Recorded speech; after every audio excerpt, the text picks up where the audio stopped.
2 நாள் அல்லது 3 நாள் முகாம் தான் நடத்துவோம். அதில் நம்ம முக்கியமான சப்ஜெக்டை மட்டும்தான் நம்ம கவர் பண்ணுவோம். இப்போ நம்ம 4 நாள் 5 நாள்லாம் வைக்கிறதுனால நிறைய சப்ஜெக்டை கவர் பண்ணுறோம். இப்போ தியானங்கிறது நம்ம எல்லாருமே பயிற்சி பண்ணி வந்தவங்க தான் நிறையா அங்கே வர்றாங்க. அதனால் நாமளும் தியானத்தை பற்றி கிளாஸ் நடத்த வேண்டிய அவசியம் இல்லை. ஆனால் தியானங்கிறது ரொம்ப ஒன்றும் இம்பார்ட்டன்ஸாக நம்ம கொடுக்குறதும் இல்லை. பட் இருந்தாலும் நம்ம அது ஒரு முக்கியமான ரோல். தியானங்கிறது அதுவும் நமக்கு தெரிய வேண்டிய ஒன்றும் இல்லை, தியானமும் ஒன்று. அதனால் நாங்கள் என்ன மாதிரி தியானக்களை பயிற்சி பண்ணணுங்கிறத உங்களுக்கு தெரிஞ்சதுன்னு சொன்னால் நீங்களும் கூட அதை பயன்படுத்திக்கலாம். அல்லது சிலவங்களுக்கு வேறு யாருக்காவது உதவியாக இருந்தாலும் கூட அதை நீங்கள் அவங்களுக்கு கற்றுக் கொடுக்கலாம். ஆனால் இது கொஞ்சம் பயிற்சி பண்ணி பார்த்து நீங்கள் அதை இது பண்ணணும். இப்போ இது முறையாக சொல்லிக் கொடுக்குறாந்தான்னு சொன்னால் இதுக்கு கொஞ்சம் டைம் எடுத்து நாங்கள் சொல்கிற மாதிரிலாம் நீங்கள் செய்ய முடியுதா, அது அந்த ரிசல்ட் கிடைக்குதான்னு சொல்லி வெரிஃபை பண்ணி இதெல்லாம் பண்ணுவோம். அது அந்த மாதிரிலாம் டைம் கிடையாது இதில். அது நீங்களே நீங்கள் செக்கப் பண்ணிக்க வேண்டியது தான். அதில் உள்ள ரிசல்ட் எல்லாத்தையும் நீங்களே பார்த்துக்க வேண்டியது தான். ஆனால் இருந்தாலும் ஒரு தியரி மாதிரி நம்ம அதை சொல்கிறோம். நீங்கள் அதை மனசில் பதிய வச்சுக்கிடுங்க. நம்ம நூல் தியானம்னுட்டு ஒரு நூல் போட்டிருக்கிறோம். நம்ம என்னெல்லாம் பேசுகிறோமோ அந்த டீட்டெயில்ஸ்லாம் அந்த நூலில் இருக்குது. அதை நீங்கள் விருப்பப்பட்டவங்க அதை வாங்கி பயன்படுத்திக்கிடுங்க. இப்போ நம்ம தியானம்னு சொல்லும் பொழுது அதில் 3 விதமான தியானம் நம்ம சொல்கிறோம். அதில் முதல் தியானம் சர்வரூப தியானம்னுட்டு பேர். சர்வரூபம்னு சொன்னாலே சர்வம்னா முழுமையான டோட்டல்ங்கிற மாதிரி வர்றது சர்வம். சர்வரூப தியானம்ங்கிற ஆஸ்பெக்டுங்கிறது எல்லாத்தையும் கவர் பண்ணுற மாதிரி ஒரு அம்சம் அதில் இருக்குதுங்கிறதெல்லாம் சர்வரூப தியானம்னுட்டு எடுத்துக்கிடணும். இப்போ உதாரணமாக இப்போ நமக்கு இந்த உலகத்தில் என்னெல்லாமோ நிகழுது, அதெல்லாம் நம்ம கிரகிக்கிறோம். எப்படி கிரகிக்கிறோம்னு சொன்னால் 5 புலன்கள் இருக்குது. கண்கள் வழியாக கிரகிக்கிறோம், காது வழியாக கிரகிக்கிறோம், உடல் மூலமாக கிரகிக்கிறோம், மனதின் மூலமாக கிரகிக்கிறோம். இப்படி எல்லா விதமான இதுவும் கிரகிப்பு நடந்துக்கிட்டே இருக்குது. இப்போ உதாரணமாக நீங்கள் ஒரு மரத்தை பார்த்துட்ருக்கீங்க.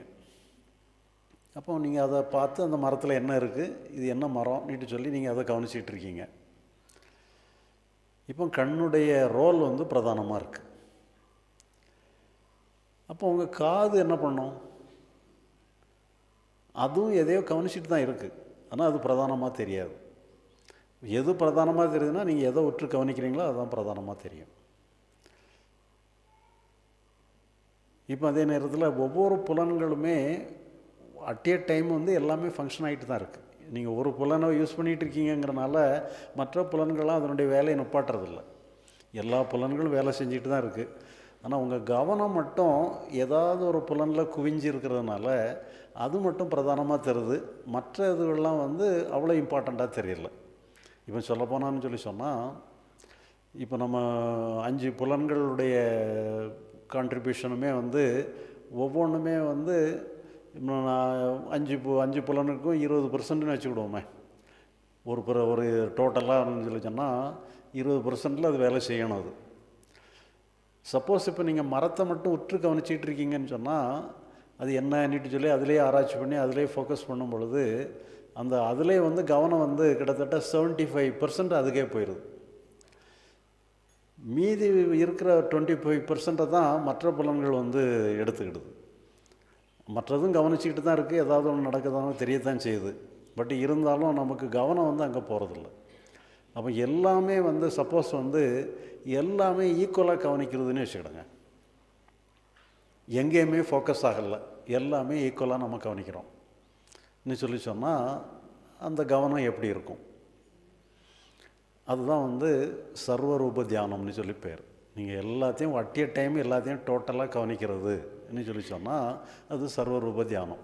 இப்போ உதாரணமாக நீங்கள் ஒரு பெரிய ஒரு ஒரு ஒரு தோட்டத்துக்குள்ளே போயிட்டுருக்கீங்க. இந்த தோட்டத்தில் நிறைய மரங்கள் இருக்குது. ஒரு மரத்தில் ஒரு ஏதோ காய் காய்ச்சிருக்குது. இப்போ நீங்கள் அந்த காயை மட்டும் பர்டிகுலராக நீங்கள் ஃபோக்கஸ் பண்ணிங்கன்னு சொன்னால் அந்த காய் மட்டும் பிரதானமாக அது என்ன காய், எப்படி எவ்வளவு கண்டிஷனில் காய்ச்சிருக்குதுங்கிற ஒரு ஃபோக்கஸிங் பாயிண்ட் உங்களுக்கு கிடைக்கும். சப்போஸ் இப்போ நீங்கள் அந்த என்டையர் தோட்டத்தையே கவனிக்கிறீங்கன்னு வச்சுக்கோங்க, ஒரு இடத்துல மட்டுமே ஃபோக்கஸ் ஆகாமல் என்டையர் தோட்டத்தையும் மொத்தமாக கவனிக்க முடியும். அப்படி மொத்தமாக கவனிக்கிறதுங்கிறது உங்களுடைய கண் பார்வையை டோட்டல் ஆக்கிடுறீங்க. ஒரு பர்டிகுலராக ஃபோக்கஸ் பண்ணுறதை விட்டுட்டு ஒரு டோட்டல் ஆஸ்பெக்டாக கொண்டு வந்துடுறீங்க. அப்படி டோட்டல் ஆஸ்பெக்டாக நம்முடைய புலன்கள் செயல்படும் பொழுது அதுதான் இந்த சர்வரூப தியானம்னு சொல்கிறோம். இப்போ அதே மாதிரி இப்போ நிறைய நீங்கள் பஜாரில் போகிறீங்க, நிறைய ஒரே கூட்டமாக இருக்குது. தூரத்தில் இருந்து உங்கள் நண்பர் உங்கள் பேரை சொல்லி உங்களை கூப்பிடுறாரு. நீங்கள் அந்த சத்தத்துக்கு மத்தியில் உங்கள் நண்பருடைய குரல் உங்களுக்கு ஐடென்டிஃபை பண்ண முடியுது.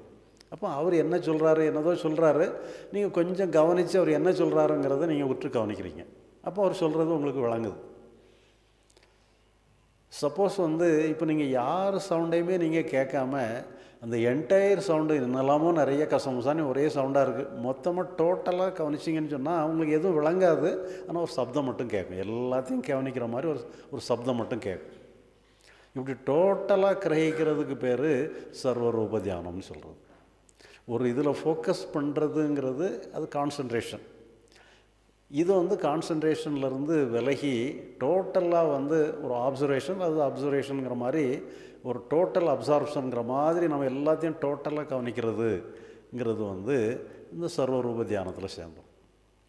இப்போ இதே மாதிரி ஒவ்வொரு புலன்களையுமே தனித்தனியாக நீங்கள் இது பண்ணாலும் சரி, டோட்டலாக நீங்கள் மொத்தமாக எல்லாத்தையும் மொத்தமாக அதனுடைய செயல்பாடாக நீங்கள் விட்டுட்டாலும் சரி, அப்போ அந்த செயல்பாடு எங்கேயுமே ஃபோக்கஸிங் ஆகக்கூடாது.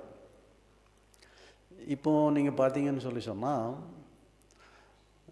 நம்ம டார்ச் லைட்டு பார்த்துருப்போம். அந்த டார்ச் லைட்டில் நீங்கள் டார்ச் அடிச்சிங்கன்னு சொன்னால் ஒரு இடத்துல ஃபோக்கஸ் ஆகும்.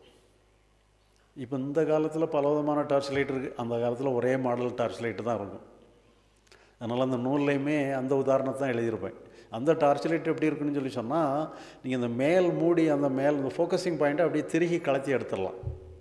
திருகி கலத்தி எடுத்தோன்னா உள்ள சின்ன ஒரு பல்பு மட்டும் வெளிச்சமாக தெரியும்.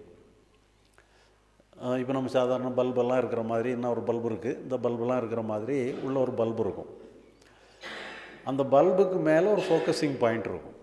இப்போ அந்த ஃபோக்கஸிங் பாயிண்ட்டு இருந்துன்னு சொன்னால் எங்கேயாவது இடத்துல ஃபோக்கஸ் ஆகிட்டுருக்கும். அப்போ அந்த ஃபோக்கஸிங் பாயிண்ட்டை அப்புறப்படுத்திட்டீங்கன்னு சொன்னால் ஃபோக்கஸிங் இருக்காது.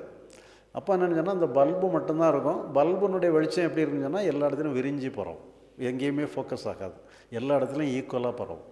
இப்போ அதே மாதிரி என்னென்னு சொன்னால் நம்ம மனதில் மூலமாக நம்ம கவனிக்கிற தன்மை இப்படி ஃபோக்கஸ் ஆகாமல் டோட்டல் ஆகிட்டுன்னு சொன்னால் அதுக்கு பேர் சர்வரூப தியானம். இப்போ இந்த தியானத்தை நாம் எப்படி பழகிறதுன்னு சொன்னால், இப்போ என்னுடைய லைஃப்பில் நான் இதை ஆரம்ப காலத்தில் இதை தான் பண்ணிகிட்டு இருந்தேன். பண்ணிகிட்டு இருக்கும் பொழுது என்னன்னு சொன்னால் இது உட்கார்ந்து பண்ணுறத விட ஒரு வாக்கிங்கோடைய சேர்த்து பண்ணுறது நல்லாயிருக்கும். நான் ஒரு நல்ல ஒரு நல்ல ஆள் நடமாட்டம் இல்லாத பகுதி, நல்ல இடமா இருந்துன்னு சொன்னால் நீங்கள் நடந்துக்கிட்டே இந்த தியானத்தில் நீங்கள் ஈடுபடலாம். இப்போ இதில் அடுத்தாப்பில் இன்னும் கவனிக்கக்கூடிய இன்னொரு பாயிண்ட் என்னன்னு சொன்னால், இப்போ நம்ம சொல்லும் பொழுது என்னன்னு சொன்னால் எல்லா கவனத்தையும் அப்படியே விரித்து எல்லா இடத்துலையுமே ஃபோக்கஸ் பண்ணுறது, எல்லா இடத்துலையுமே விரித்து கொண்டு போகிறதுங்கிற மாதிரி தான் நம்ம சொல்கிறோம். ஆனால் இந்த தியானத்தில் நீங்கள் அப்படியே கொஞ்சம் நேரம் உட்கார ஆரம்பித்த பிறகு என்ன ஆகுதுன்னு சொன்னால், நீங்கள் உங்கள் கவனத்தை எங்கெல்லாமோ விரித்து கொண்டு போகிற மாதிரி ஒரு ஃபீலிங் இது வேறு ஒரு மாற்றமாக மாறிவிடும். எப்படி மாறின்னு சொன்னால், நீங்கள் உங்கள் கவனத்தை அப்படியே விரித்து பல இடத்துலையும் விரிக்கிறதுக்கு பதிலாக எல்லாம் சேர்ந்து அந்த கவனத்துக்குள்ளேயே ஒடுங்குற மாதிரி ஒரு ஃபீலிங் உங்களுக்கு ஏற்படும். அப்போ நீங்களே டோட்டலாக கவனமாக இருக்கிற மாதிரி இருக்கும், எல்லாமே உங்களுக்குள்ளே அடங்குற மாதிரி இருக்கும். நீங்கள் எல்லா இடத்துலையும் உங்கள் கவனத்தை விரித்து ஒரு இடத்துல ஃபோக்கஸ் ஆகாமல் எல்லாத்தையும் டோட்டலாக விரிக்கிறதுக்கு பதிலாக எல்லாமே சேர்ந்து அந்த கவனத்துக்குள்ளே அடங்குற மாதிரி நீங்களே அந்த டோட்டல் கவனத்தினுடைய டோட்டாலிட்டியாக அங்கே நீங்கள் இருக்கிற மாதிரியும் அந்த கவனத்துக்குள்ளே என்டையர் வேர்ல்டே உங்களுக்குள்ளே அடங்குற மாதிரி உங்களுக்கு ஒரு ஃபீலிங் ஏற்பட்டுரும். இப்போ இந்த ஃபீலிங்கோடு நீங்கள் கொஞ்சம் நடந்து அப்படியே ஒரு வேகமான நடக்காதபடி ஒரு மென்மையான வாக்கிங்கோடு இந்த தியானத்தோடு நீங்கள் போயிட்டு இருந்தீங்கன்னு சொன்னால் ஒரு நல்ல ரிசல்ட் கிடைக்கும். இப்போ இதே மாதிரி நான் ஒரு தடவை அப்போது நான் கிராமத்தில் இருக்கிற நேரம் அது.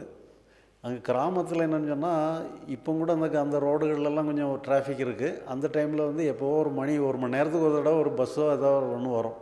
மற்றபடி அந்த ரோடெல்லாம் ஃப்ரீயாக தான் இருக்கும். அதனால் அந்த ரோட்டு வழியே அப்படியே அந்த தியானத்தில் போயிட்டுருந்தேன். இப்படி போயிட்டுருக்கும்போது திடீர்னு என்னாச்சுன்னு சொன்னால் எல்லாமே ஒன்றா தான் தெரியுது. எதுவுமே வேற இல்லைன்ட்டு தெரியாதபடி டோட்டல் வேர்ல்டே ஒன்றாயின மாதிரி, நான் வேறு உலகம் வேறு இல்லைங்கிற மாதிரி ஒரு அனுபவம் கிடச்சிது. அப்போ ஏத்தாப்பில் பஸ் வருது. இப்போ எனக்கு என்ன ஆயிடுச்சுன்னு சொன்னால் பஸ்ஸுக்கு நாம் விலகணுமா அல்லது நமக்கு பஸ்ஸு விலகுமாங்கிற கன்ஃபியூஷன் ஆகிப்போச்சு. ஏன்னா எல்லாமே ஒன்றா இருக்குங்க, ஒன்றும் வித்தியாசமே தெரில. ஒரு பயமெல்லாம் ஒன்றும் வரல, பயமே எதுவுமே வரல. ஏதோ ஒரு நிகழ்ச்சி நடக்குது. இப்போ நான் வந்து பஸ்ஸுக்கு விலகணுமா பஸ்ஸு எனக்காக விலகுமாங்கிற மாதிரி ஒரு கன்ஃபியூஷன் ஆகிட்டுது. அப்போ தான் பிறகு சரி இது தியானத்தினுடைய விளைவு இப்படி தான் இருக்குதுன்னு சொல்லி பிறகு ஒரு ஓரமாக ஒதுங்கி தியானத்துக்கு நேரம் கலைச்சிட்டு பிறகு அதுக்கு பிறகு சகஜமாக பிறகு ஒரு நார்மலுக்கு வந்து அப்படி நடந்து போயிட்டு இருந்தேன். இப்போ இது வந்து நம்ம நடக்கிறதுக்கு ஒன்றும் இடைஞ்சல் பண்ணாது. இந்த மாதிரி சில பிரச்சனைகள் ஏற்படுறதுக்கு வாய்ப்பு இருக்குது வாக்கிங்கில் போகிறா இருந்தால். ஆனால் இது வந்து நம்ம உட்கார்ந்து பண்ணுறாருந்தான்னு சொன்னால் இந்த வாக்கிங்கில் பண்ணுற அளவுக்கு ஒரு எஃபெக்டிவாக அது இருந்ததில்லை எனக்கு. நான் கூட உட்காந்து பண்ணி பார்த்துருக்குறேன், வாக்கிங்லேயும் பண்ணி பார்த்துருக்குறேன். வாக்கிங்கில் நல்லாயிருக்கும். இப்போ எங்கள் கிராமத்தை பொறுத்த அளவில் இந்த கிராமத்துக்கு வெளியே நல்லா அந்த கிட்டத்தட்ட அந்த ஒரு ஃபாரஸ்ட், இந்த டெசர்ட் மாதிரி, ஆனால் மரங்களும் இருக்கும். ஒரு டெசர்ட் மாடலில் அது தேரின்னு நாங்கள் சொல்லுவோம். அந்த இடத்துல எங்கள் ஊருக்கு ஒரு வெளிப்பக்கமாக அந்த தேரி நிறையா இருக்குது.